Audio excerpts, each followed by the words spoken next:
Vamos falar de Vasco da Gama, atualizar aqui todas as notícias de forma rápida e direta, daquele jeito que você gosta. Ontem tivemos o complemento da primeira rodada do Grupo G da Copa Sul-Americana. Lanús e Puerto Cabello se enfrentaram no estádio do Puerto Cabello, lá na Venezuela.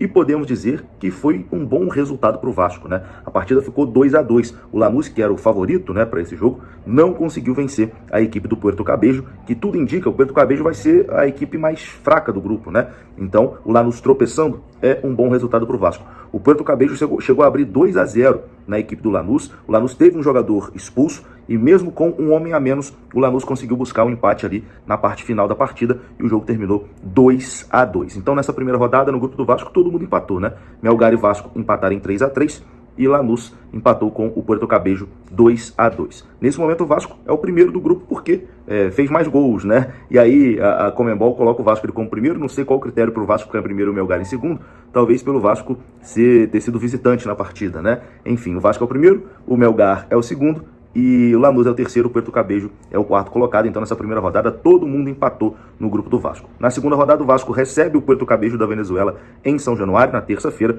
e a equipe do Lanús recebe o Melgar lá na Argentina. Vamos que vamos, né? Quanto o Puerto Cabello em São Januário, é obrigação o Vasco vencer, né? O Vasco tem que vencer essa partida e somar 3 pontos. Vamos agora para as notícias, né? Atualizar aqui as informações sobre o nosso gigante da colina, e a gente começa falando sobre Dimitri Payet. Payet, que foi importante no jogo contra o Santos, né? Entrou, deu uma assistência, participou bem da partida, participou bem ali segurando a bola, no momento que o Vasco precisava ficar mais com a bola, precisava esperar fazer o tempo passar. Não entendi porque o Fábio Carille não colocou o Payet na partida contra o Melgar. Eu acho que se o Payet tivesse entrado ali quando o Coutinho deixa o campo, o Payet ia conseguir fazer o Vasco ficar um pouco mais com a bola, né? O Vasco ter mais essa posse e fazer o tempo passar um pouco mais, tentar desafogar o Vasco daquela pressão que foi a parte final do jogo contra o Melgar. O Carille acabou não botando o Payet nessa partida, não consegui entender o porquê. Mas enfim, a informação do companheiro Leonardo Baran é que o Payet está buscando um acordo com o Vasco para poder renovar o seu contrato. A intenção do Payet é ficar no Brasil até o fim da temporada. O contrato dele termina no mês que vem, né? No dia 5 de maio. Então a gente está aí no último mês de contrato de Dimitri Payet, né? Falta um mês e um dia para o contrato dele se encerrar. E nesse momento a intenção do francês é buscar essa renovação com o Vasco. A gente não sabe se o Vasco tem o interesse, né, de renovar com o jogador. Tenho certeza que com o salário atual, não, né? O Vasco não vai querer renovar. Se o Payet aceitar uma redução boa no salário, talvez o Vasco avance para essa renovação. É claro que a gente vai acompanhar tudo aqui no nosso canal, e tendo novidade, tendo informação, a gente traz aqui no canal Machão da Gama. Vamos falar sobre um outro jogador desse elenco do Vasco que recebeu sondagem. A informação aqui do companheiro Matheus Gilbert, do canal do Gilbert. O Internacional consultou a situação do lateral uruguaio Puma Rodrigues na última janela de transferências, mas não avançou as conversas, né? Até o momento, não existe nenhuma proposta do Internacional feita ao Vasco, né, para ter o jogador. Então, essa notícia que já tem sido comentada, né, de ontem para hoje, de uma possível saída do Pumita para o Internacional, pelo menos neste momento, né, a coisa ainda está muito distante de acontecer. Não tem nenhuma proposta do Internacional pelo Pumita. O jogador segue, né, no Vasco. Tem até conversas para o Puma renovar, né, o seu contrato. Vamos aguardar também, tendo mais informações a gente traz aqui no canal, porque agora, meu amigo, eu vou falar sobre o atacante Cleiton. Você lembra dele? Atacante que teve uma passagem relâmpago pelo Vasco na última temporada, acabou não sendo aproveitado. Quando jogou, também não conseguiu performar, e ele depois foi emprestado, né, pelo Vasco ao Rio Ave, né, de Portugal. E bom, lá no Rio Ave de Portugal ele está muito bem, e clubes da Inglaterra estão demonstrando interesse na contratação do Cleiton, ex-Vasco. Ele está emprestado pelo Vasco até o final da temporada europeia, em julho, e é o grande destaque, né, da equipe do Rio Ave. O brasileiro já marcou 17 gols e deu 2 assistências em 29 jogos nessa temporada. Não à toa, equipes do segundo e do terceiro escalão da Premier League já fizeram contato com o staff do jogador para coletar mais informações, conforme a apuração do site Trivela. O Cleiton também está na mira do Porto e do Benfica, como noticiou o jornal A Bola de Portugal nas últimas semanas. Ciente do interesse de equipes de fora de Portugal, o Rio Ave, que tem o jogador por empréstimo, já sinalizou formalmente ao Vasco que vai exercer a opção de compra de 3 milhões de euros prevista no contrato de empréstimo no atleta, já de olho, né, numa futura venda. Esse valor de 3 milhões de euros foi o mesmo valor que o Vasco pagou pela contratação do jogador junto ao Casa Pia em 2024. Acho que o Vasco não botou muita fé, né, que o Cleiton ia dar essa reviravolta na carreira, acabou botando ali a opção de compra de 3 milhões de euros, e agora o jogador está valendo mais, né, do que isso. O Rio Ave vai comprar por esse valor e vai vender por um valor maior. É as voltas que o futebol dá, né? Naquele momento o Vasco queria só recuperar o dinheiro que gastou, e acaba que agora o jogador se valorizou.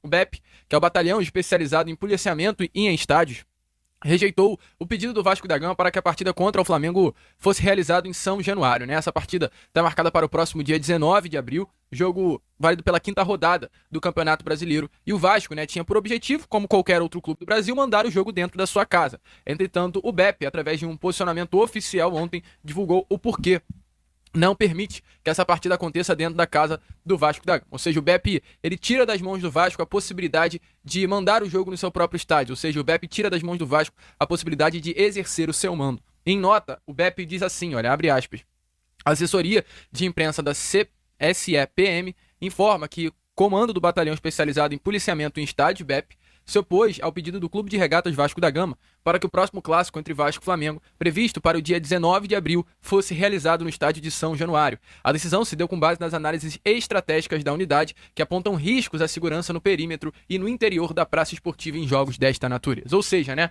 o BEP está dizendo que, ali na última parte da nota, a decisão se deu com base nas análises estratégicas da unidade, que apontam riscos à segurança no perímetro. Ou seja, a unidade... Ou seja, São Januário, o perímetro de São Januário aponta risco, assim, à segurança. Acho que é isso que o BEP quer dizer em nota. Ou seja, o BEP está dizendo que em São Januário não há condições de ter jogo, e é por conta, assim, da comunidade da Barreira do Vasco. É por conta da comunidade do Tuiuti que tem ali perto. É por conta disso. Não tem por que tirar essa realidade que hoje é imposta pela polícia do Rio de Janeiro de não permitir que jogos aconteçam dentro da casa do Vasco, pelo fato do Vasco da Gama ter ao seu entorno comunidades.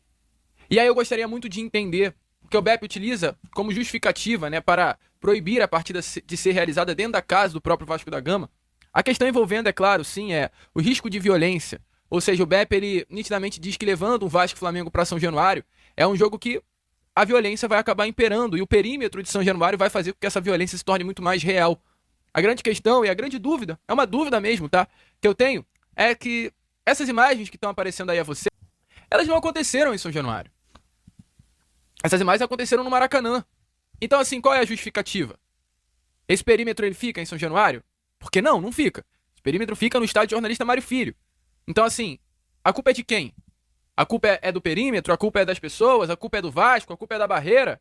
Então, assim, realmente, meu amigo, é algo muito complicado. É algo muito complicado. Porque quem vai aos clássicos no Maracanã sabe muito bem que a pancada ela vai rolar independente se for no Maraca, independente se for no Newton Santos, independente se for São Januário. Se tiver que acontecer, vai acontecer. Então, assim, esse papo de perímetro tem muito mais a ver, com todo o respeito do mundo, tá? Essa é a minha opinião. Tem muito mais a ver com uma má vontade do BEP. E muito mais a ver até com um certo tipo de preconceito. Sim, esse preconceito. Entretanto, eu disse a vocês anteontem, eu falei, a parada envolvendo Vasco, Flamengo e São Januário é problemática. Por quê? Porque a resposta ela tem que ser dada pelo governador Cláudio Castro. O governador Cláudio Castro, flamenguista, ele que ia dar resposta se o jogo seria em São Januário ou não. Porque é ele que comanda o batalhão de polícia. Então, assim, o BEP, ele deu uma resposta negativa. Mas também não sabemos se essa resposta negativa do BEP veio através de uma ordem do próprio governador Cláudio Castro. Infelizmente, o certo é, a PM fica com a culpa. A PM, que é um batalhão de polícia, tem um batalhão de polícia especializado em estádios, não consegue dar conta de um jogo com 20 mil pessoas. Olha aí.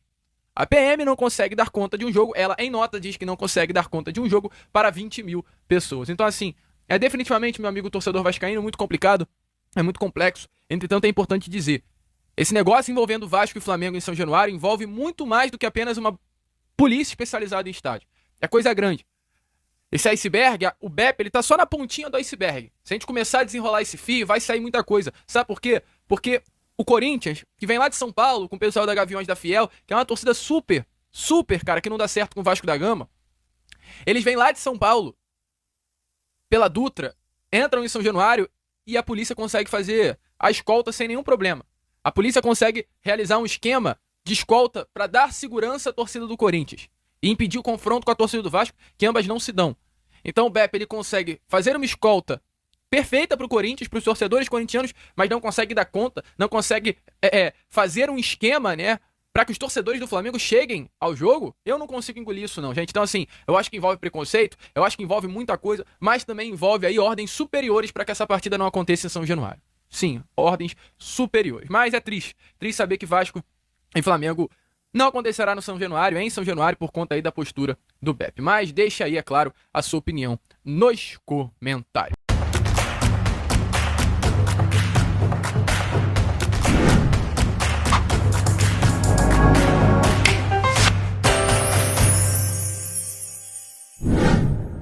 O jornalista Diogo Dantas, do jornal O Globo, divulgou uma informação bem diferente. A informação, meu amigo, é que o prefeito da cidade de Maricá, manifestou interesse em adquirir a SAF do Vasco. Eu quero que você deixe aí nos comentários a sua opinião aqui embaixo. Você, caso seja morador de Maricá, o que acha disso? A informação é que o prefeito Quaquá, ele manifestou interesse em adquirir a SAF do Vasco. O nome Quaquá, para mim, é um nome muito conhecido. Eu, Lucas, frequentei Maricá durante toda a minha infância. Frequentei um bairro em Maricá chamado Ubatiba. Se você conhece esse bairro, deixa aqui nos comentários. Então, o Quaquá, eu lembro muito porque eu andava por Maricá e aí tinha aqueles carros de som grandão, né? Sempre cantando a música do Quaquá. Sempre. Então, esse nome Quaquá, pra mim, é o nome que eu sempre ouvi falar. Desde pequenininho, desde garoto, andando naquelas ruas lá de terra batida de Ubatiba. E aí eu me surpreendi com essa informação, né? Até porque quando eu ia pra Maricá, eu ia até meus 10, 11 anos, Maricá era um, hoje estão dizendo que Maricá é outro. Outro lugar, né? Outra região, que o Quaquá mudou tudo por lá e tá se tornando aí uma das melhores cidades para se morar no Rio de Janeiro. Então, assim, diante disso, o Quaquá declarou aí ao jornal O Globo, né, que pretende fazer uma proposta pela SAF Cruz Maltina. O homem forte Maricá, como é chamado, pretende utilizar aí do fundo do próprio município para viabilizar a negociação, ou seja, o Quaquá vai utilizar do dinheiro de Maricá para investir no Vasco. A informação é que, segundo o prefeito da cidade, Maricá hoje já tem um fundo que está batendo na casa dos 2 bilhões de reais. E essa grana iria ser utilizada para investir no Vasco da Gama. Então, seria como se a própria cidade de Maricá, através do intermediário Quaquá, estivesse investindo no Vasco da Gama. Informações aqui nesses próximos dias, o Quaquá estará se reunindo com o ex-jogador Bismarck, que é um empresário bem influente no meio do futebol, para conversar e pedir para que Bismarck, diante, né, dessa proposta, faça ponte com o presidente Pedrinho, meu amigo vascaíno. Olha aí a loucura, já pensou? Quaquá! E eu não tô zoando não, tô falando sério.